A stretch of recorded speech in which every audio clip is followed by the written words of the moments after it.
Assalamualaikum. Waalaikumsalam warahmatullahi wabarakatuh. Apa kabar semuanya? Sehat, luar biasa. Oke, sebelum kita belajar, marilah kita berdoa yang akan dipimpin oleh Ketua Kelas 11 MPLB. Kepada Ketua Kelas dipersilakan. Bersiap.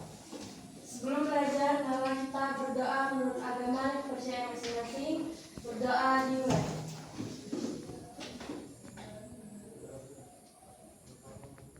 Berdoa selesai. Ucapkan salam. Assalamualaikum warahmatullahi wabarakatuh. Waalaikumsalam warahmatullahi wabarakatuh. Saya absen dulu ya pagi ini. Yang hadir ataupun yang tidak hadir di kelas 11 MPLB.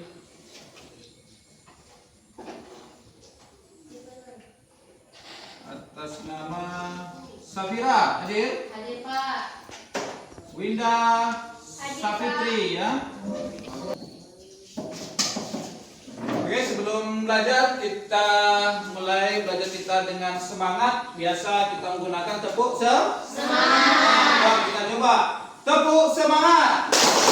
Semangat. Oke, tepuk tangan.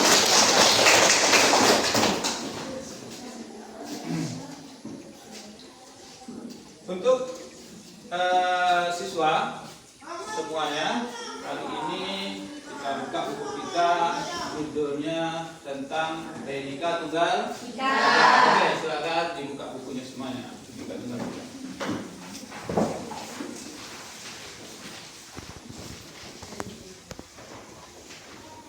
Ya, semua? Dah. Oke. Bhinneka Tunggal Ika terdapat di Pancasila itu, di burung Garuda itu di bawahnya. Di bawahnya ada baca Bhinneka Tunggal Ika yang dicengkram kuat oleh burung Garuda yang menggambarkan bahwa Indonesia ini merupakan negara yang kaya raya dengan budaya.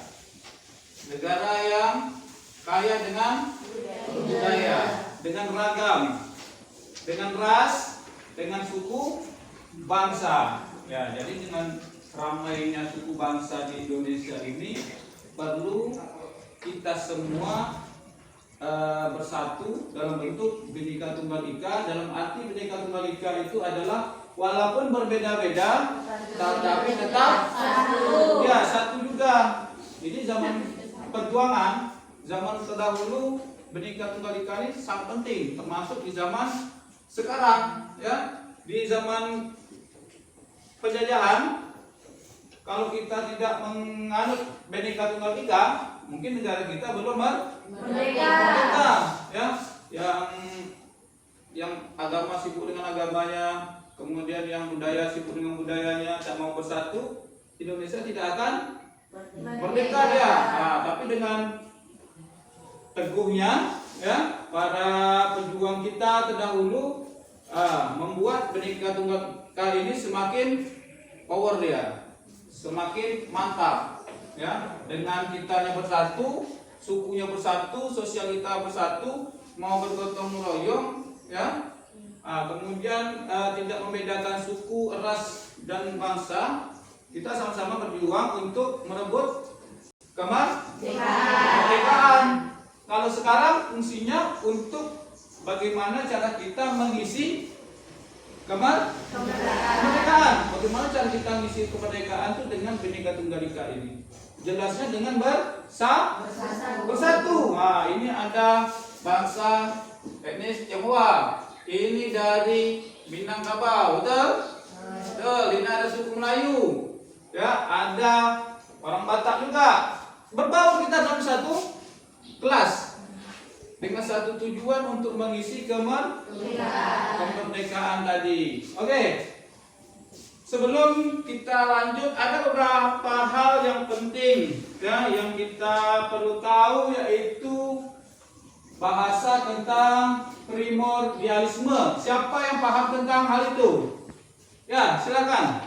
Pseudo-Darwinisme merupakan pandangan atau paham yang menunjukkan sikap berpegang teguh pada hal-hal yang sejak awal melekat pada diri individu, seperti suku bangsa, ras, dan agama. Ya, seperti suku bangsa, ras, agama. Dia harus bersatu ya. Oke, beri tepuk tangan dulu. Sekarang kita lanjut dengan etnosentrisme. Siapa yang bisa menjawab? Oke, apa yang maksud dengan yang saya sampaikan tadi? Etnosentrisme merupakan pandangan bahwa kebudayaan suku bangsanya lebih baik dibandingkan kebudayaan suku bangsa lain. Oke, benar sekali. Tepuk tangan. Mas LB saya rasa untuk Bhinneka Tunggal Ika ini sangat luar biasa ya.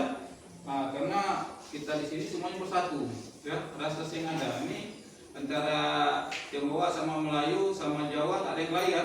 Tidak ada, semua bersatu padu ya.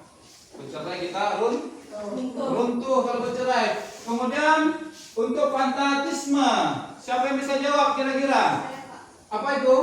Fanatisme merupakan keyakinan akan suatu hal sebagai kebenaran tanpa kepastian dan fakta. Ya. Tetapi kebenaran itu dianggap kebenaran mutlak tanpa memperdulikan argumen dari orang lain. Iya, kalau kita mau bersatu itu kita tanpa memperdulikan argumen dari orang lain. Kita saya mau si A, mau si B, mau menyelesaikan masalah A, tapi agamanya nyangkut. Mau menyelesaikan masalah B, tapi sukunya nyangkut. Itu tidak perlu diperdebatkan, ya. Karena di Bhinneka Tunggal Ika ada namanya sikap toleransi antara umat beragama, ya.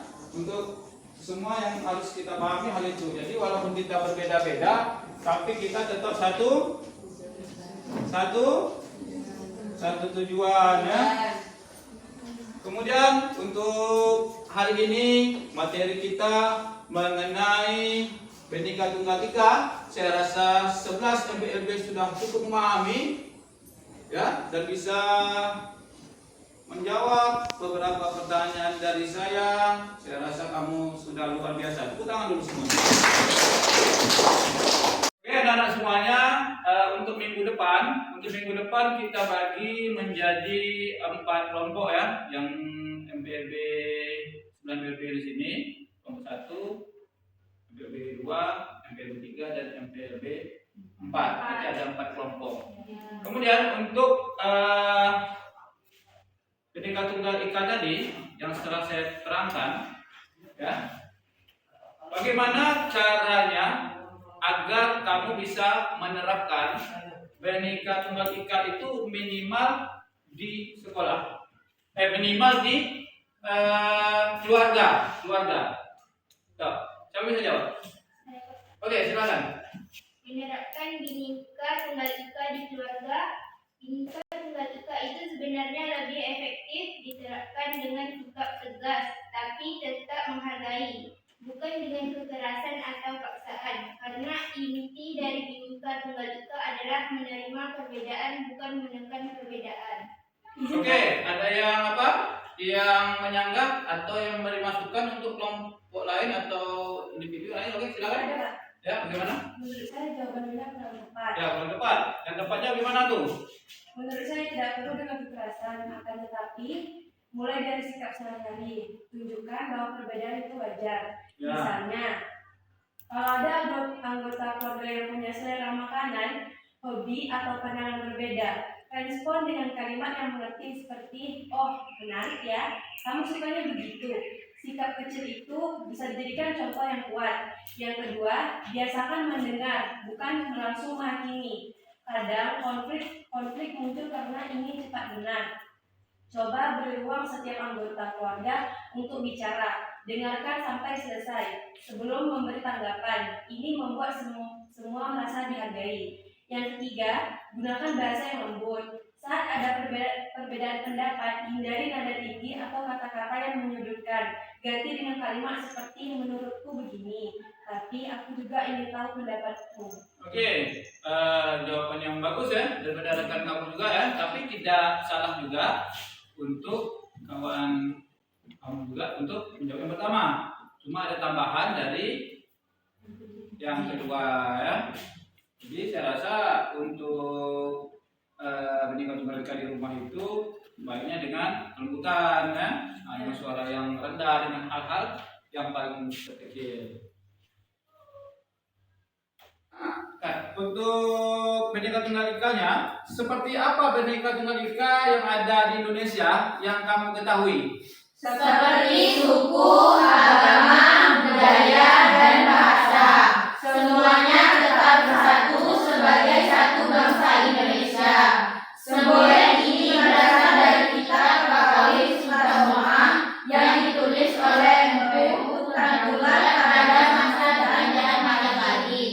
Maknanya penting dalam kehidupan sehari-hari, yaitu menghargai perbedaan, menjaga persatuan, tidak saling membeda-bedakan. Oke, saya rasa kelas 11 MTSD sudah cukup menguasai ya. Jadi kesimpulan kita, meskipun masyarakat Indonesia memiliki berbagai perbedaan seperti suku, agama, budaya, dan bahasa, semua tetap bersatu dan bangga untuk menjadi negara Indonesia yang bersatu dalam Bhinneka Tunggal Ika. Oke, sampai di sini dulu. Kemudian sebelum kita tutup pada pagi hari ini, supaya semuanya lebih semangat, kita kembali ke tepuk semangat. Oke semuanya, kita pimpin ya. Tepuk semangat. Semangat.